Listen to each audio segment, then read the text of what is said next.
Okay, everybody, this is Ranger Gabe back. I'm starting the generic and final portion of the Amanda versus Nick Wolfe set. Just want to start off by saying that I disagree greatly with the fact to not put a set of basic attacks and blocks into this set. So a new person who's purchasing this versus set is not going to have any basic attacks and blocks. So this is definitely not playable out of the box, even in a horrible situation, because there's no basic attacks and blocks. So hopefully that gets remedied. I don't know if I just got shorted on my versus set or what happened, but the set I got did not have any basic attacks and blocks for either deck.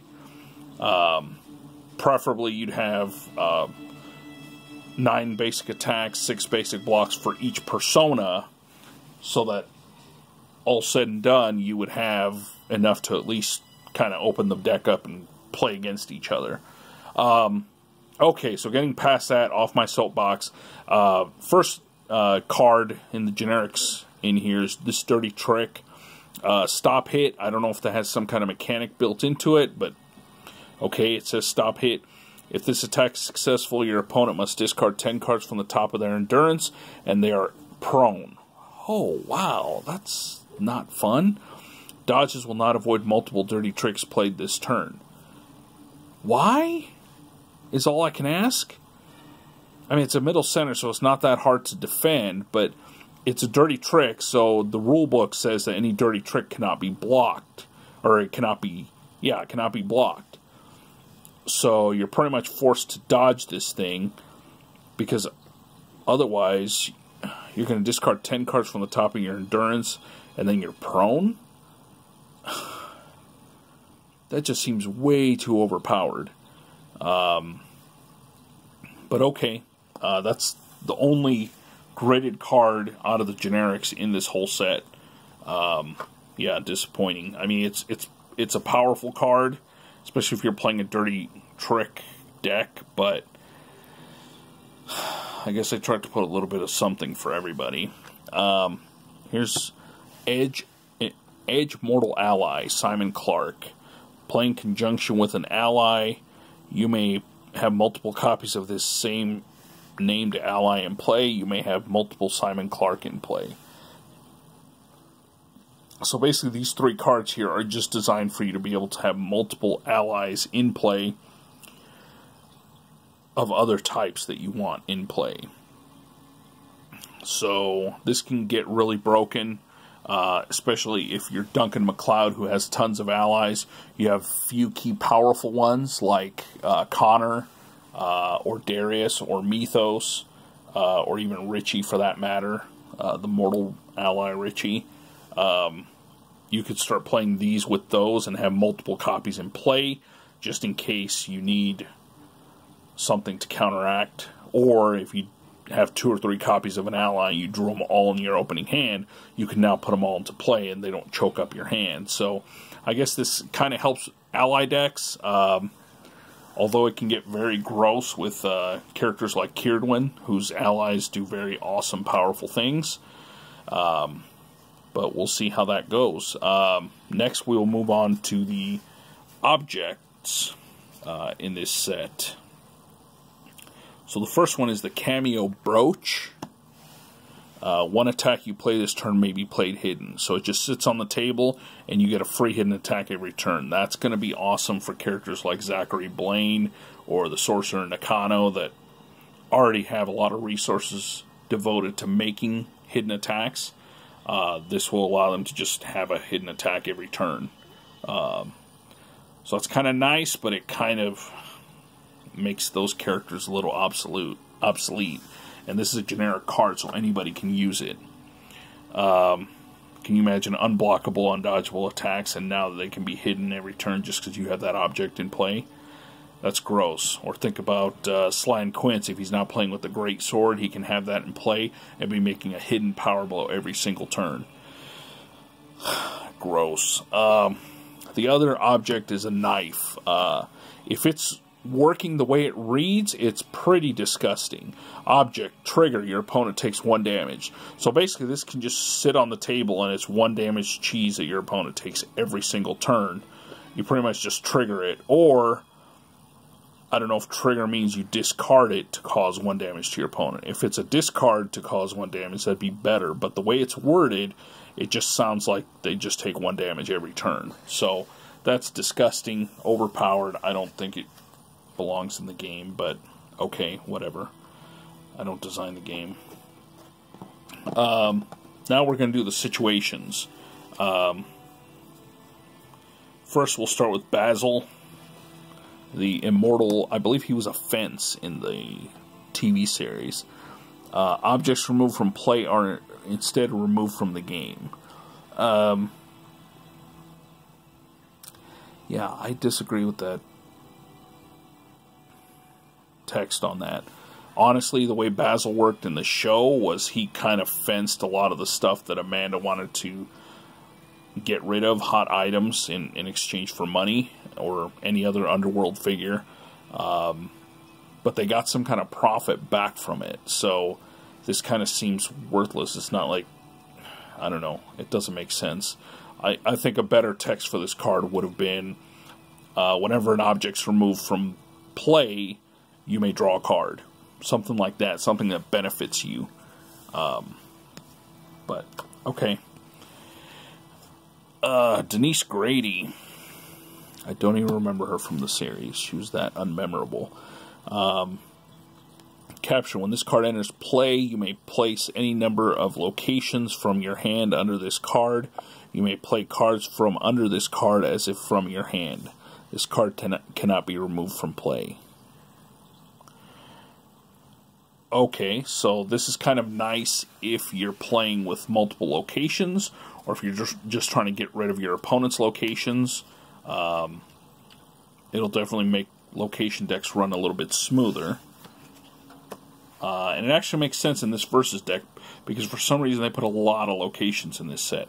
No basic attacks and blocks, but lots of locations. Charlie Johnson, situation Mortal Ally. Add 1 attribute to any attribute check or challenge you make. This, again, is another example of them as in the company, basically trying to make this Versus set a toolbox set that kind of helps everybody out. This is definitely going to help attribute challenge and check decks. Like anyone who makes a check, like Kid O'Brady, or any disarm deck that uses attribute checks, things of that nature. This will definitely help those types of decks run a little bit smoother. So I actually like that card. That card actually will help speed things up, because attribute check and challenge decks are not really that powerful, and they don't see much play. Johnny Tanner, situation Mortal Ally. Reveal: before drawing a card, you may look at the top card of your endurance. You may choose to place that card at the bottom of your endurance and draw the next card instead. So, that's actually kind of nice. So, with that card,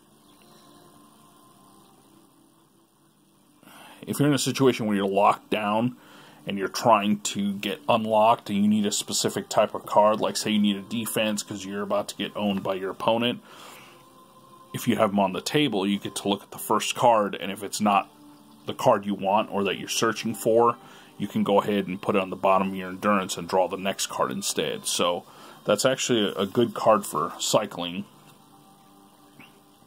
So now we get to the locations in this set. And for some reason, they're big fans of these restricted to 3 locations, which I understand it's a good way to keep them from being overpowered, but they're getting kind of ridiculous with the restricted 3 locations. You may play multiple power blows during your turn, but each power blow must be a headshot. That is stupid and disgusting. I'm sorry, but that just...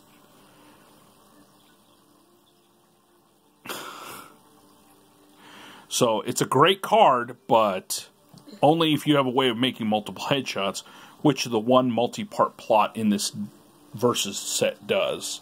The third part allows you to make multiple headshots. So,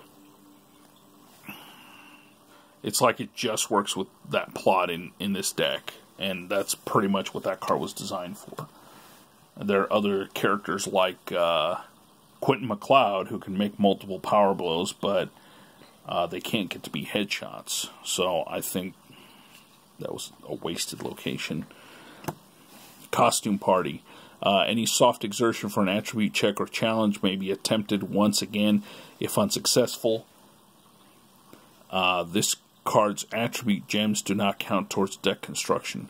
So I like the fact that it's got all the gems at the bottom. This is another one of those cards like the Rare versus Headshot and the Dawn of Times that you can put in your deck that help you against attribute checks and makes attribute checks go smoother.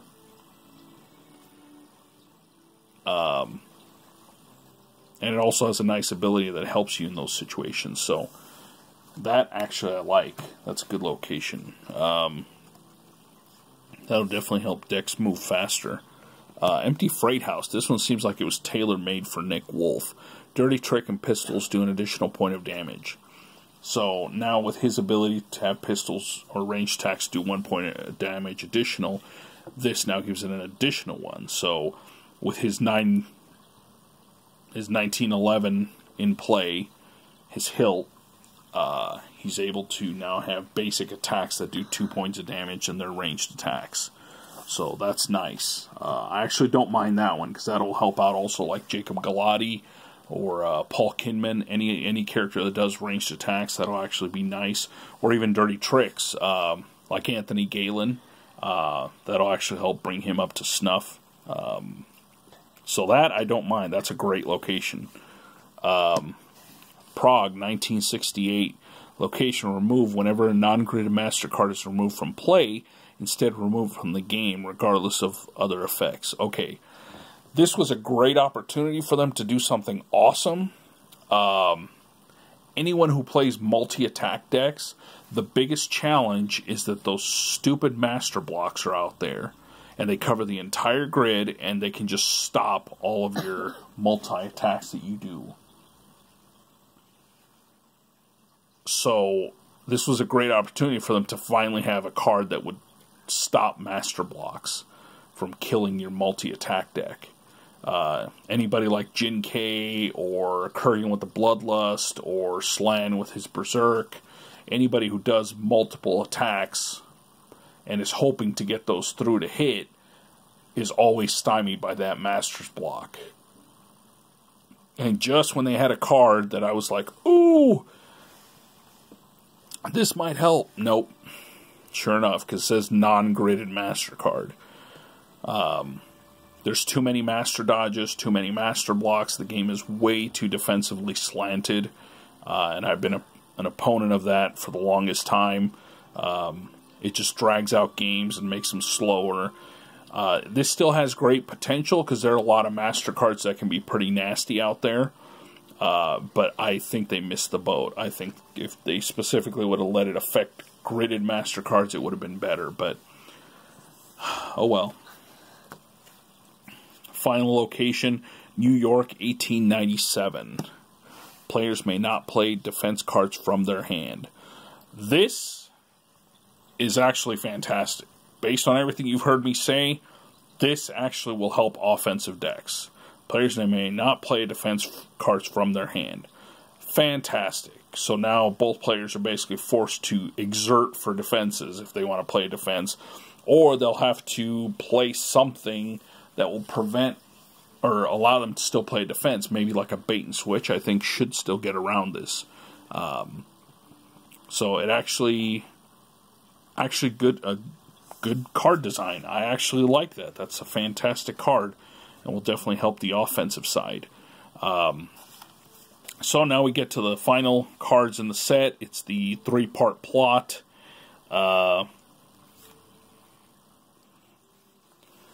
So the first part of the plot is the Raven Reborn. Both players may reshuffle their hand into their endurance and redraw. Okay, that's a little random and maybe a little overpowered, especially late game. To be able to just shuffle your hand into your deck might be a little too strong. Second part, once you have Reborn in play, the Rogue, you must have Reborn in play. To play this card, each player counts their opponent's endurance and places half of it rounded down into their opponent's discard pile. Wow, that seems so arbitrary and random. Okay. Do you realize how much that slows the game down? Because now both players have to stop what they're doing, put their hands down, count their opponent's deck, take half of it, do the math to round it down, cut it in half, and then put it in their discard pile, and then go back to their hands, pick them up, and keep playing again. I mean, that's another turtle card that just slows the game down. Final part of the Raven. Dead on arrival. You must have Reborn and the Rogue in play to play this card. Remove all 3 cards from play. For the next 3 turns, all upper attacks you play are headshots. So that's what we discussed earlier with that card mentioning that you can only have multiple power blows if they're all headshots. So that's what that was crafted for this. So that's really pretty much it. I've gone way over on this video than what I wanted to, but sorry I did a lot of griping and complaining on this video, but this, I believe, was one of the last sets that Steve Rice was involved in designing. I want to thank him and appreciate him for all the work he did for all those years on the design team, especially the years he was a solo on the design team. But I hope that the game can go in a new direction, maybe a more offensive direction, so that the games resolve faster and tournaments will be easier to run. Other than that, all in all, I would give this Versus set on a scale of 1 to 10. I'd give it about a 6. It seemed like some of the cards were very arbitrary. They were random. There was no cohesion or overarching theme outside of the Persona sets, especially with the generic cards. And the fact that mine was missing basic attacks and blocks really was not fun. So it seemed like some cards were really overpowered and random. Other cards were really oddball and didn't seem like they had a place in any kind of deck. So that's my final perception, 6 out of 10 for this set here. Otherwise, keep an ear out for more videos. And also, don't forget to subscribe and like. And in the comments below, feel free to put any combos or good synergy cards that might go with these cards in this generic portion of the deck, so other players can have that info too. Thanks a lot.